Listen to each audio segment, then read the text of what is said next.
عبس و تولا کہ چب جبیں ہوئے اللہ کے رسول و تولا اور اپنا چہرہ پھیر لیا. قتل الانسان ما اکفر، غارت ہو منکر انسان، ہلاک کر دیا جائے منکر انسان، قتل کر دیا جائے منکر انسان.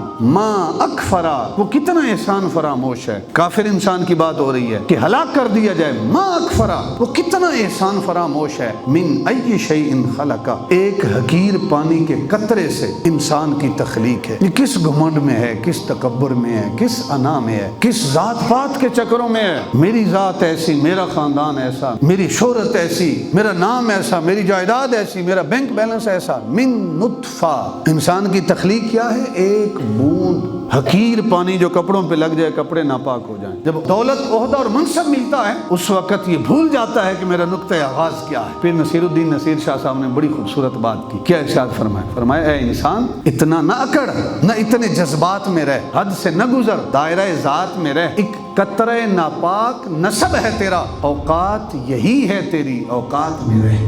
اما بعد فاعوذ باللہ من الشیطان الرجیم. بسم اللہ الرحمن الرحیم. عبس وتولى أن جاءه الأعمى وما يدريك لعله يزكى أو يذكر فتنفعه الذكرى أما من استغنى فأنت له تصدى وما عليك ألا يزكى وأما من جاءك يسعى وهو يخشى فأنت عنه تلهى كلا إنها تذكرة فمن شاء ذكره في صحف مكرمة مرفوعة مطهرة بأيدي سفرة كرام بررة قتل الإنسان ما أكفر من أي شيء خلق. صدق الله العظيم. قال الله تبارك وتعالى في القرآن المجيد والفرقان الحميد في شان حبيبه محبرا وامرا إن الله وملائكته يصلون على النبي يا أيها الذين آمنوا صلوا عليه وسلموا تسليما. الصلاة والسلام عليك يا سيدي يا رسول الله وعلى آلك وأصحابك يا حبيب الله. اللهم صل وسلم على رسولك الكريم وآله الطاهرين رب اغفر وارحم وانت خیر الراحمین. قرآن مجید فرقان حمید کا ترجمہ اور اس کی تفسیر جس کا ہم نے آغاز کیا، آج تیسری صورت ہے قرآن مجید کا جو آخری پارہ ہے عما یتساءلون، اس کی تیسری صورت، اس کا ترجمہ اور تفسیر. اس صورت کا ترجمہ سننے سے پہلے تھوڑا سا میں شان نزول کی طرف آپ لوگوں کو لے کے چلوں گا، پھر انشاءاللہ اس صورت کا ترجمہ بڑی آسانی سے آپ لوگوں کو سمجھ آئے گا. اللہ کے نبی کفار اور مشرکین کے درمیان بیٹھے تھے، جن میں بڑے بڑے کفار اور مشرکین کے سردار تھے شیبہ بن ربیہ، عتبہ بن ربیہ، ابو جہل، امیہ ابن خلف، ولید ابن مغیرہ، عباس بن عبد المطلب. یہ سارے کفار اور مشرکین کے بڑے بڑے سردار بیٹھے تھے. تو اللہ کے نبی ان کے سامنے اسلام کا پیغام پہنچا رہے تھے کہ کسی طریقے یہ کفر کو چھوڑ کے، شرک کو چھوڑ کے یہ دائرہ اسلام میں داخل ہو جائیں. تو حضور نبی اکرم صلی اللہ علیہ وسلم اسلام کی دعوت دے رہے تھے. تو اسی دوران یعنی حضور کی تبلیغ کے دوران حضور کے ایک صحابی جن کا نام عبداللہ بن ام مکتوم ہے، وہ تشریف لائے. نابینا صحابی تھے اور وہ حضور کی بارگاہ میں آ کے عرض کرتے ہیں یا رسول اللہ صلی اللہ علیہ وسلم علمنی مما علمک اللہ. یا رسول اللہ ہمیں وہ سکھائیں جو اللہ نے آپ کو سکھایا ہے، یعنی ہمیں قرآن سکھائیں، قرآن کی آیات مجھے سکھائیں. علمنی، مجھے علم سکھائیں، مما علمک اللہ، جو اللہ نے آپ کو سکھایا ہے وہ علم آپ مجھے سکھائیں. تو حضور نبی اکرم صلی اللہ علیہ وسلم نے جب اپنے غلام کا یہ جملہ سنا تو آپ کی طبیعت پہ ناگوار گزرا کہ ہر بات کا ایک کوئی پوائنٹ ہوتا ہے، کوئی مقصد ہوتا ہے اور کوئی بات کرنے کی جگہ ہوتی ہے، سوال پوچھنے کا بھی کوئی مقام ہوتا ہے. میں کفار اور مشرکین کو واضح نصیحت کر رہا ہوں، تم یہ مسئلہ، یہ قرآن کی آیت بعد میں بھی پوچھ سکتے ہو. تو محبوب خدا نے تھوڑا سا اپنا چہرہ اپنے اس صحابی سے، نابینا صحابی سے پھیر لیا، ناراضگی کا اظہار فرمایا. جب محبوب خدا نے ناراضگی کا اظہار فرمایا تو اللہ رب العزت نے وہ جو منظر تھا اس کا ذکر اس صورت کے اندر کیا ہے. اللہ کے نبی نے اپنا چہرہ پھیرا اور اللہ رب العزت نے اس صورت میں عتاب فرمایا ہے، یعنی محبت بھری جو ناراضگی ہوتی ہے نا جی، اس کا اظہار خالق کائنات نے اس صورت کے اندر کیا ہے. اگر کوئی اس ارادے اور نیت کے ساتھ اس صورت کی تلاوت کرتا ہے کہ نعوذ باللہ اس میں حضور کی تنقیص شان ہے، اللہ رب العزت نے اپنا لہجہ تھوڑا سخت کر کے محبوب خدا سے کلام کیا ہے، اپنے حبیب سے کلام کیا ہے، اس ارادے سے کوئی اگر اس اس صورت کی تلاوت کرتا ہے اس کی نیت چونکہ درست نہیں ہے تو وہ شخص دائرہ اسلام سے خارج ہے، وہ مرتد ہے۔ اس ارادے سے اگر کوئی تلاوت کرے، علامہ اسماعیل حقی رحمۃ اللہ تعالی علیہ تفسیر روح البیان کے اندر نقل فرماتے ہیں کہ آپ کے دور میں ایک شخص تھا جو اس صورت کی تلاوت کرتا تھا، نماز کی ہر رکعت میں جو جہری نمازیں ہیں امام تھا وہ اس کی تلاوت کرتا تھا، اور اس کے ارادے میں فطور تھا، نیت میں فطور تھا کہ میں اس صورت کی بار بار تلاوت کرتا ہوں تو حضور نبی اکرم صلی اللہ علیہ وسلم کی جو شان ہے وہ میرے مقتدی سنیں گے تو ان کی نظروں میں بھی حضور کی شان میں کمی واقع ہو جائے گی۔ تو جب سیدنا عمر فاروق رضی اللہ تعالیٰ عنہ کو پتہ چلا، آپ نے اس امام کو بلایا اور فوراً حکم دیا کہ اس کا سر قلم کر دیا جائے۔ اس لیے قلم کر دیا جائے کہ جو حضور نبی اکرم صلی اللہ علیہ وسلم کی عظمت کو کم کرنے کی کوشش کرتا ہے یا نیت اور ارادہ رکھتا ہے تو وہ نگاہ فاروق میں مرتد ہے، اور مرتد واجب القتل ہوا کرتا ہے۔ حضرت عمر فاروق رضی اللہ تعالیٰ عنہ نے اس کا سر قلم کروا دیا کہ یہ حضور نبی اکرم صلی اللہ علیہ وسلم کی شان میں تنقیص کے ارادے سے سورت کی تلاوت کرتا ہے۔ تو احباب جو وقار ہم سورت کی طرف آتے ہیں، عبس و تولا کہ چبجبی ہوئے اللہ کے رسول و تولا اور اپنا چہرہ پھیر لیا۔ ویسے حقیقت یہ ہے اگر آپ قرآن کا مطالعہ کریں، اس سورت کا مطالعہ کریں، تو اگر میں آپ لوگوں سے خطاب کر رہا ہوں، میری تو کوئی حیثیت نہیں، درمیان میں کوئی اٹھ کے کھڑا ہو کے سوال کرنا شروع کر دے، آپ لوگ بھی کہیں گے بھئی سوال کا بھی کوئی محل ہوتا ہے، کوئی موقع ہوتا ہے، اس موقع پر سوال کیا جاتا ہے۔ آپ نے کب سوال کر دیا؟ بعد میں ادھر ہی آپ بعد میں سوال کر لیں۔ تو اللہ کے نبی جب تبلیغ کر رہے ہیں اور کفار اور مشرکین کو تبلیغ کر رہے ہیں تو اس دوران اگر کوئی حضور کی بات کو ٹوکے تو یہ بات قابل سماعت تو نہیں ہے نا۔ اعتراض تو اس پہ بنتا ہے، غلطی تو عبداللہ بن ام مکتوم کی ہے، لیکن اللہ رب العزت نے حضور پہ عتاب فرمایا۔ وجہ کیا ہے؟ مفسرین نے بڑی خوبصورت بات کی اور بڑا خوبصورت اس کا جواب دیا۔ جواب یہ دیا کہ اللہ رب العزت کا یہ جو لہجہ تھوڑا اس کے اندر سختی ہے، اس کی وجہ یہ ہے کہ حضور کفار کو تبلیغ کرتے تھے نا، کفار اور مشرکین یہ کہتے تھے، یہ سمجھنے لگے کہ ہم اسلام لائیں گے تو اسلام کو عزت ملے گی، نہیں ہمارا مقام بڑا ہے، ہم کلمہ پڑھیں گے تو ہماری وجہ سے اسلام کو عزت ملے گی، محمد عربی کا مقام بلند ہو جائے گا۔ یعنی وہ یہ سمجھتے تھے کہ ہماری وجہ سے اسلام کو عزت ملے گی، جبکہ حقیقت یہ ہے کہ کسی بندے کی وجہ سے اسلام کو عزت نہیں ملتی، اسلام کی وجہ سے ہمیں عزت ملتی ہے۔ اسلام عزتیں دینے والا ہے۔ اللہ رب العزت نے ان کے ذہنوں میں یہ بات ڈالنے کے لیے اس لہجے میں کلام کیا کہ تم یہ کہتے ہو کہ تمہارے اسلام لانے سے اسلام کو عزت ملے گی، فرمایا میری نگاہوں میں تمہارا اتنا مقام نہیں ہے جتنا میرے نابین حضور کے صحابی کا مقام ہے، جتنا عبداللہ بن ام مکتوم کا مقام ہے۔ وہ کفار کے بڑے بڑے جو رؤساء ہیں، جو بڑے بڑے سردار ہیں، ان سے بڑھ کر مقام اس نابینا صحابی کا ہے۔ اس لیے لہجہ سخت ہے کہ تم اسلام قبول کرو یا نہ کرو، یہ تمہارا اپنا کام ہے، لیکن اے حبیب جنہوں نے اسلام قبول کیا ہے ان کا جو مقام ہے وہ میری نگاہوں میں بھی بڑا ہے اور تیری نگاہوں میں بھی ان کا مقام بلند ہونا چاہیے۔ اس تناظر میں آپ نے سورت کا ترجمہ سننا ہے، عبس و تولا چیب جبی ہوئے رسول و تولا اور منہ پھیر لیا، ان جاءہ الاعمی جب ان کے پاس ایک نابینا آیا، وما یدریک لعلہ یزکا اور آپ کیا جانے شاید وہ پاکیزہ تر ہو جاتا۔ یعنی اس نابینا صحابی عبداللہ بن ام مکتوم کی بات ہو رہی ہے کہ آپ کیا جانے جو مسئلہ اس نے پوچھا ہے آپ اسے بتاتے تو وہ اور پاکیزہ تر ہو جاتا، او یذکر فتنفعہ الذکرہ یا وہ غور و فکر کرتا تو اس کو آپ کی نصیحت فائدہ پہنچاتی۔ اما من استغنا لیکن وہ جو پرواہ نہیں کرتا آپ کی باتوں کی، کفار اور مشرکین کی بات ہے، جو ان کے سردار ہیں ان کی بات ہے، اما من استغنا لیکن وہ جو پرواہ نہیں کرتا، فانت لہ تصدی آپ اس کی طرف تو توجہ کر رہے ہیں، یعنی جو بے پرواہ بنے بیٹھے ہیں آپ کی باتوں کی، جن کو پرواہ ہی نہیں ہے، فانت لہ تصدی آپ ان کی طرف تو توجہ کرتے ہیں، وما علیک الا یزکا اور حالانکہ آپ پر کوئی ضرر نہیں ہے اگر وہ نہ بھی سدھریں تو، یعنی کفار مشرکین کلمہ نہ بھی پڑھیں تو آپ کو کوئی ضرر نہیں ہے، لیکن حضور حریص تھے کہ کوئی بھی بندہ جہنم کا ایندھن نہ بنے۔ میں کوشش کروں، میری کوشش سے اگر کوئی جہنم سے بچ سکتا ہے تو بچ جائے۔ وما علیک الا یزکا اور آپ پر کوئی ضرر نہیں ہے اگر وہ نہ سدھرے۔ واما من جاءک یسعی پھر عبداللہ بن ام مکتوم کی بات آئی، اور جو آپ کے پاس آیا ہے یسعی دوڑتا ہوا، وہو یخشی اور وہ ڈر بھی رہا ہے رب کی بارگاہ میں، رب سے ڈر بھی رہا ہے، فانت عنہ تلہی تو آپ اس سے بے رخی برتتے ہیں، جو اتنے ذوق اور شوق کے ساتھ دوڑتا ہوا آیا ہے، جس کے دل میں خشیت الہی بھی ہے، جو ڈر بھی رہا ہے۔ کلا انہا تذکرہ ایسا کرنا آپ کو زیب نہیں دیتا، آپ کے لیے مناسب نہیں ہے۔